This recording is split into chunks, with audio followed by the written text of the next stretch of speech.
Hello everyone, this is Sabiha Noor. Welcome back to our channel stairs to excellence, जहां आपको teaching related videos मिलते हैं। As you can see on the screen, today we are going to discuss the most interesting topic, that is defence mechanism. हम सब इसको अपनी life में use करते हैं, बट हमें पता ही नहीं है कि ये डिफेंस मैकेनिज्म है, ओके, और हम इसे यूज़ कर रहे हैं। सो अब ये क्या है और हम कब और इसे कैसे यूज़ करते हैं, let us learn about it in detail. So video पसंद आता है तो लाइक शेयर और सब्सक्राइब जरूर करना। Now without wasting much time, let's get into the video. शुरू करते हैं एक ब्यूटीफुल इंट्रोडक्शन के साथ about this topic. Defense mechanisms are unconscious psychological mechanisms that are aimed at reducing anxious thoughts or feelings. अब अगर मैं आपको सिंपल भाषा में बताऊं तो डिफेंस मैकेनिज्म ये हमारी ह्यूमन साइकोलॉजी का एकदम नेचुरल पार्ट है, जो हम अपने माइंड को बचाने के लिए यूज़ करते हैं। किससे? जब हमारी लाइफ में कोई अनकंफर्टेबल सिचुएशन आती है या फिर कोई भी स्ट्रेसफुल सिचुएशन, ऐसी फीलिंग्स जो हम एक्सप्रेस नहीं करना चाहते या बताना नहीं चाहते, ठीक है, ट्रॉमेटिक सिचुएशन से, स्ट्रेसफुल सिचुएशन से बचने के लिए हम डिफेंस मैकेनिज्म को अपनी लाइफ में यूज़ करते हैं। Carl Roger was the first psychologist to give the concept of defenses as denial and repression to deal with the incongruity between the idealized image of ourselves and our real selves. अब सबसे पहला defence mechanism का concept देने वाले Carl Roger है। Denial and repression are the two defence mechanism, जो हम आगे पढ़ेंगे कि कौन से डिफेंस मैकेनिज्म और क्या है। सो जब एक पर्सन अपने एक्चुअल रियल इमेज को या फिर अपनी सेल्फ इमेज को प्रोटेक्ट करने के लिए, डिफेंड करने के लिए और आइडियलाइज्ड इमेज दिखाने के लिए जो यूज़ करता है, उसे डिफेंस मैकेनिज्म कहते हैं। Sigmund Freud through his psychoanalytical theory described ego defense mechanism that help individuals deal with adverse situation in life. अब हम सब ने फ्रूइड की थ्योरी पढ़ी है। अगर आपको नहीं पता तो चैनल पे ऑलरेडी अपलोडेड है, आप क्लिक करोगे आपको आई बटन पे या फिर एंड स्क्रीन पर मिल जाएगा। Just go and watch the video of Freud. उन्होंने ईगो को डिफेंस मैकेनिज्म कहा है, जो एक पर्सन को अनकंफर्टेबल सिचुएशन और फीलिंग से डील करने के लिए हेल्प करता है। So today in this session will be discussing different types of defence mechanism. ऐसे तो कई सारे डिफेंस मैकेनिज्म है, बट जो बहुत कॉमन है और मेन है, that will be discussing in this session. So let's learn about it. आज हम 10 इंपॉर्टेंट डिफेंस मैकेनिज्म्स के बारे में पढ़ने वाले हैं। The very first one is displacement, मतलब अपने इमोशंस को एक जगह एक्सप्रेस ना करते हुए दूसरी जगह एक्सप्रेस करना, दैट इज डिस्प्लेसमेंट। एग्जाम्पल से समझते हैं। किसी के बॉस ने उस पर बहुत ज़्यादा गुस्सा किया, उसकी क्लास ले डाली, लेकिन अब वो अपने बॉस पे फिर से पलट के गुस्सा तो नहीं कर सकता, वरना उसका बॉस उसको जॉब से ही निकाल देगा, राइट। तो इस इमोशन को, इस गुस्से को उसने कंट्रोल किया और अपने इसी इमोशन को उसने घर पे जाके अपने फैमिली मेम्बर्स के सामने एक्सप्रेस किया। That is an example of displacement. Got it? So जब हम अपने नेगेटिव इमोशंस को अपने इनिशियल टारगेट पे एक्सप्रेस ना करते हुए किसी और के सामने या फिर बहुत ही मोस्ट इजी टारगेट या सूटेबल टारगेट के सामने एक्सप्रेस करते हैं, उसे डिस्प्लेसमेंट कहते हैं, ठीक। सो इसका नेगेटिव इम्पैक्ट ही होता है, नेगेटिव कॉन्सिक्वेंसेस ही होता है उस पर जो ये कर रहा है, और साथ ही जिसके सामने कर रहा है उस पर भी। मतलब अगर अपनी फैमिली के सामने एक्सप्रेस कर रहा है तो ऑब्वियसली उसकी फैमिली को भी हार्म हो रहा है इस डिफेंस मैकेनिज्म की वजह से, right. So that is displacement. Now the second is denial. So जब इंसान रियलिटी एक्सेप्ट नहीं करता, उसे रिफ्यूज कर देता है, उसे डिनाइल कहते हैं। आओ एग्जाम्पल से समझते हैं। ये है मिस्टर अहमद। मिस्टर अहमद अपने एम्प्लॉय को कुछ समझा रहे हैं। क्या आपको लग रहा है ये समझा रहे हैं? मुझे तो नहीं लग रहा, आई थिंक आपको भी नहीं लग रहा है। हमें लग रहा है कि ये गुस्सा कर रहे हैं, लेकिन जब मिस्टर अहमद को ये बताया जाता है कि वो अपने एम्प्लॉय पे गुस्सा करते हैं बजाय समझाने के, तो वो इस चीज़ को एक्सेप्ट नहीं करते हैं। That means mister Ahmed deny कर रहे हैं, रियलिटी को एक्सेप्ट नहीं करते हैं, राइट। सो ये हुआ एग्जाम्पल डिनाइल का। अब ऐसा नहीं है कि सिर्फ बड़े ही यूज़ करते हैं। आप अर्ली चाइल्डहुड एज में बच्चों को बहुत देखे होंगे इसे यूज़ करते हुए। अगर किसी बच्चे ने कुछ गिरा दिया है और उसके पेरेंट्स पूछते हैं कि क्या तुमने किया, तो वो फ़ौरन बोलेगा नहीं मैंने नहीं किया, खुद ही हो गया है। तो ये क्या है? डिनाइल, मतलब रियलिटी एक्सेप्ट नहीं कर रहा है बच्चा, रिफ्यूज़ कर रहा है टोटली। ठीक है, सो ये हम सब यूज़ करते हैं अपने डे टू डे लाइफ में, कोई भी पेनफुल फीलिंग से बचने के लिए, कोई भी इवेंट को अवॉइड करने के लिए। Now the third is repression, मतलब जब हम कोई भी अनकंफर्टेबल फीलिंग्स या इमोशंस को या कोई भी पेनफुल थॉट्स को ब्लॉक करने की कोशिश करते हैं या अवॉइड करने की कोशिश करते हैं, तो हम मतलब उसे रिप्रेस कर रहे हैं। ठीक है, ये एक अनकॉन्शियस प्रोसेस है। एक पर्सन को पता भी नहीं होता, वो कंप्लीटली अनअवेयर होता है कि वो कर रहा है इस चीज़ को। एग्जाम्पल है इसका चाइल्ड अब्यूज़। तो ये एक बच्चा अपने दिमाग में इसे क्या कर रहा है? रिप्रेस कर रहा है, इसके बारे में कंप्लीटली अवॉइड कर रहा है सोचना। ठीक है, क्योंकि ये उसके लिए बहुत ही ज़्यादा पेनफुल इवेंट्स है। Now next is suppression. अब रिप्रेशन और सप्रेशन में ये डिफरेंस है कि रिप्रेशन एक अनकॉन्शियस प्रोसेस है जो ऑटोमेटिकली होता है, और सप्रेशन ये कॉन्शियस प्रोसेस है, मतलब हम जानबूझ के चीज़ों को भुलाने की कोशिश करते हैं। एग्जाम्पल से समझते हैं। अब एक बच्चा है, उसे यूनिट टेस्ट में सपोज अच्छे मार्क्स नहीं मिले हैं, तो वो इस थॉट को क्या कर रहा है? जानबूझ के भूलने की कोशिश कर रहा है कि ठीक है सेमेस्टर में अच्छे मार्क्स आ जाएंगे। ओके, सो ये है suppression. Now next is sublimation. अब sublimation is quite similar to displacement, but displacement में अनएक्सेप्टेबल इमोशंस वो बंदा दिखा रहा था, राइट, अपने फैमिली के टूवर्ड्स। बट सब्लिमेशन में जब एक इंडिविजुअल अपने इमोशंस को एक्सप्रेस करेगा तो उससे किसी को कुछ हार्म नहीं होगा। एग्जाम्पल से समझते हैं। ये है मिस्टर जॉन। अब मिस्टर जॉन की लड़ाई हो गई किसी से, तो उन्होंने अपना गुस्सा इस पंचिंग बैग पे निकाल दिया, तो इससे किसी का कुछ भी हार्म नहीं हुआ है। ठीक है, कोई भी चीज़ को नुकसान नहीं पहुंचा है। तो ये है सब्लिमेशन। एक और एग्जाम्पल से समझते हैं। आपने देखा होगा म्यूजिशियंस को, अगर उनको कोई भी चीज़ से वो अनहैप्पी होते हैं या गुस्सा आता है, तो वो अपने आप को काम कराते हैं बाय प्लेइंग म्यूज़िक। ठीक है, तो उनसे उनका गुस्सा शांत हो जाता है। क्लियर, वो अपने फीलिंग्स को उस तरीके से, अपने इमोशंस को उस तरीके से एक्सप्रेस कर ले जाते हैं। तो that is another example of sublimation. ना नेक्स्ट इज प्रोजेक्शन, मतलब ऐसे फीलिंग्स और थॉट्स जो हम किसी और पर प्रोजेक्ट कर रहे हैं, हालांकि वही चीज़ हम में भी है। सो ये हुआ प्रोजेक्शन। एग्जाम्पल से समझते हैं कि एक बच्चा क्लास में सबको चिढ़ा रहा है कि तुम सब बहुत ज़्यादा जल्दी रो देते हो। ठीक है, और वक्त आने में पता चलता है कि सबसे पहले तो वही रोता है। तो ये है एग्जाम्पल प्रोजेक्शन का। नाउ नेक्स्ट इज इंटेलेक्चुअलाइजेशन, मतलब अपने इंटेलेक्ट को यूज़ करके, लॉजिक को यूज़ करके कैसे अनकंफर्टेबल सिचुएशन को अवॉइड करना है या उससे डील करना है। That is intellectualisation. For example, एक लेडी है and she is suffering from tuberculosis. ठीक है, टीबी हो गया है उसे।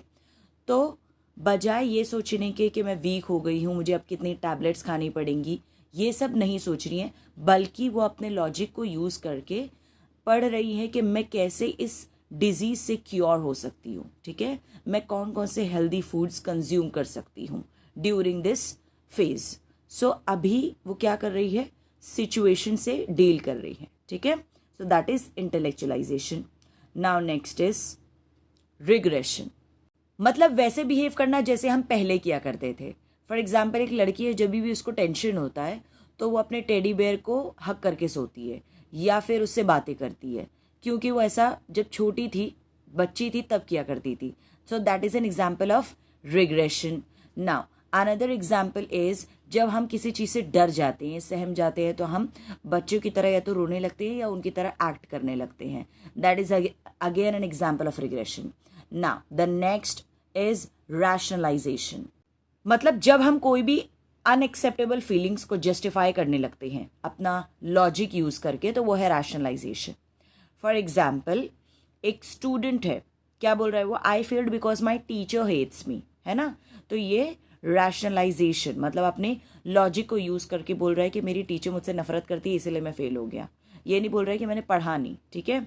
सो ये बेसिकली क्या कर रहा है, अपने लॉजिक को यूज़ कर रहा है, स्मार्टली जस्टिफाई कर रहा है अपने फीलिंग्स को, अनएक्सेप्टेबल फीलिंग्स को अपने पेरेंट्स के सामने जस्टिफाई कर रहा है. सो that is an example of rationalization.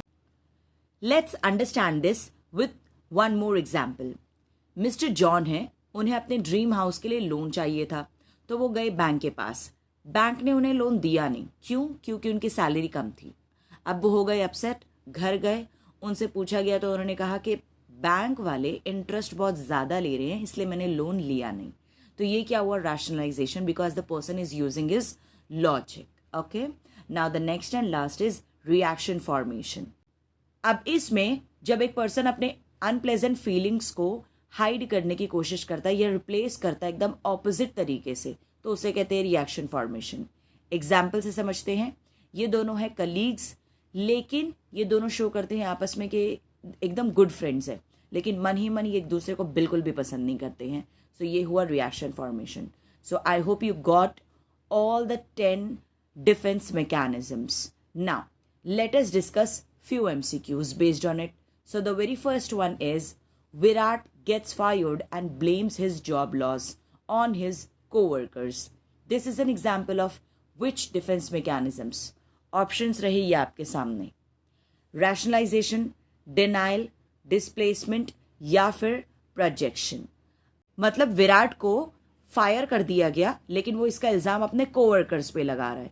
तो ये किसका एग्जाम्पल है? ये एग्जाम्पल है रैशनलाइजेशन का, because here he is using his logic. अपने आप को प्रोटेक्ट करने के लिए लॉजिक यूज कर रहा है, स्मार्टनेस से अपने आप को डिफेंड कर रहा है. ठीक है, rationalisation. Next is Anushka has an argument with a boss and yells at her kids when she gets home. Which defence mechanism is she displaying? Options रही ये. अनुष्का का अपने बॉस के साथ आर्ग्यूमेंट हो गया और घर आकर वो अपने बच्चों पर गुस्सा निकाल रही है, चिल्ला रही है. तो ये किसका एग्जाम्पल है? सो ये है एग्जाम्पल डिस्प्लेसमेंट का. ओके, डिस्प्लेसमेंट हो रहा है यहाँ पे, मतलब इनिशियल टारगेट से एक सूटेबल टारगेट पे वो अपने फीलिंग्स को एक्सप्रेस कर रही है. Fine. Now the third is Katrina was abused as a child. She doesn't remember the abuse but now struggle to trust others and form relationship. This is an example of which defense mechanism? Options रही आपके सामने. Repression, rationalization, projection या sublimation. मतलब कटरीना को as a child abuse किया गया था, लेकिन उसे वो अब्यूज याद नहीं है, लेकिन अब भी उसे रिलेशनशिप फॉर्म करने में या ट्रस्ट करने में डिफिकल्टी आती है, वो स्ट्रगल करती है उस चीज़ से.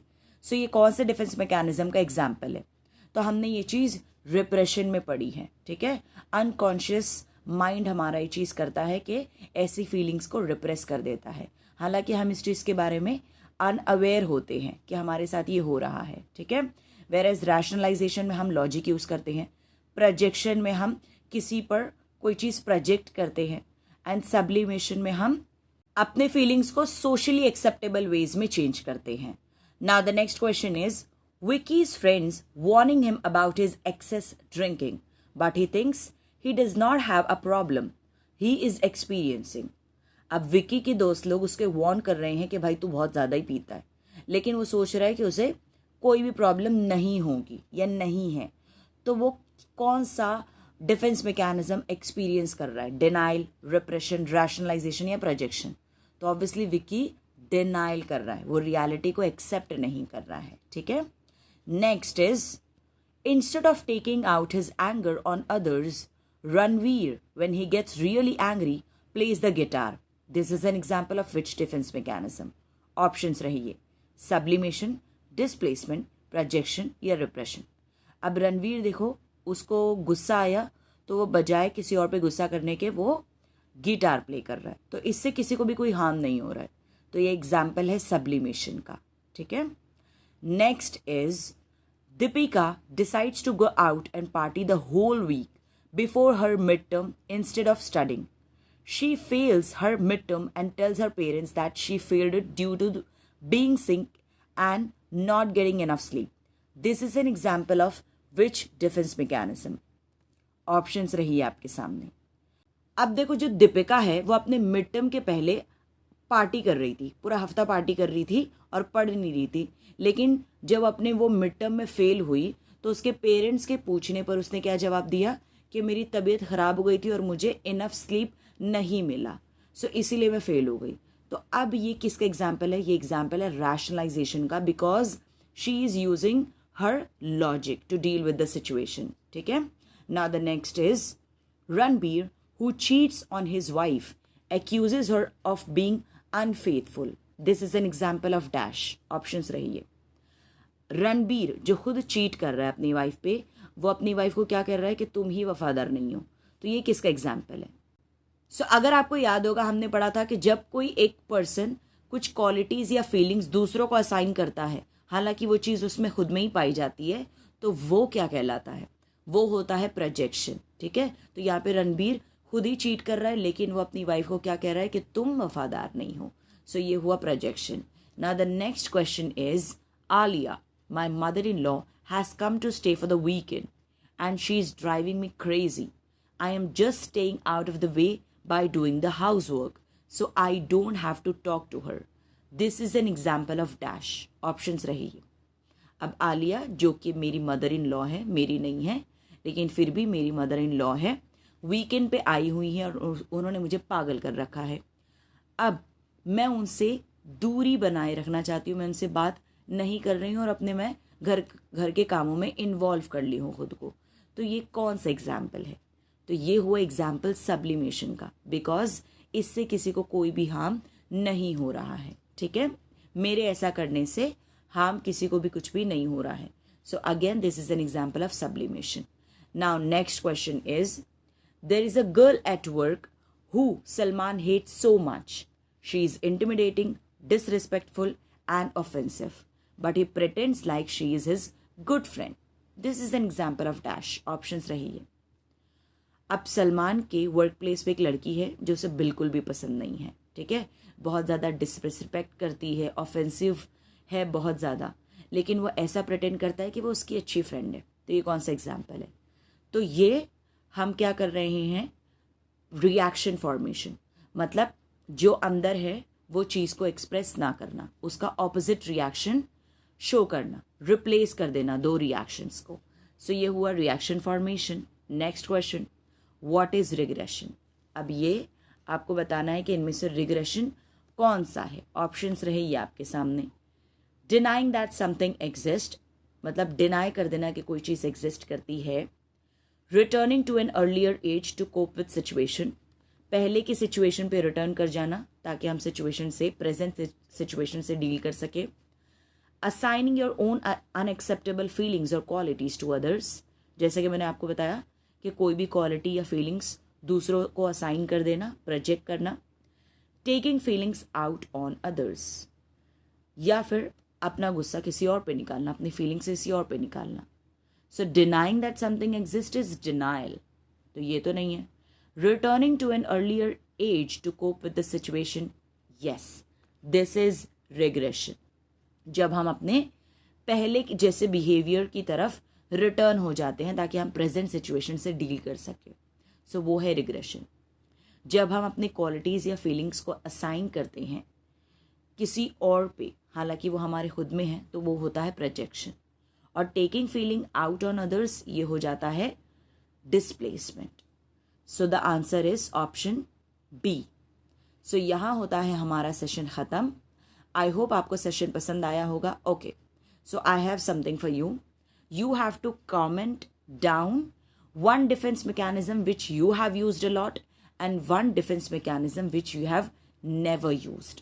So ये दो चीज़ आपको बतानी है कि इनमें से कौन सा डिफेंस मैकेनिज्म आपने सबसे ज़्यादा यूज़ किया है और कौन सा डिफेंस मैकेनिज्म आपने अभी तक यूज़ ही नहीं किया, ये आपको पता ही नहीं था। ठीक है, सो अगर मैं अपना डिफेंस मैकेनिज्म बताऊं जो मैंने यूज़ किया है बहुत ज़्यादा, वो होगा sublimation, rationalisation and sometimes reaction formation, you know, relatives के लिए। एंड जो मैंने नहीं यूज़ किया है अब तक वो है प्रोजेक्शन। सो मैंने अपना बता दिया है and now you have to comment your defence mechanism which you have used and not used in your life. Okay, I just love to read my viewers comment, so please comment us. अब मिलते हैं next video में, तब तक के लिए bye, Take care of yourself and thanks a lot for watching.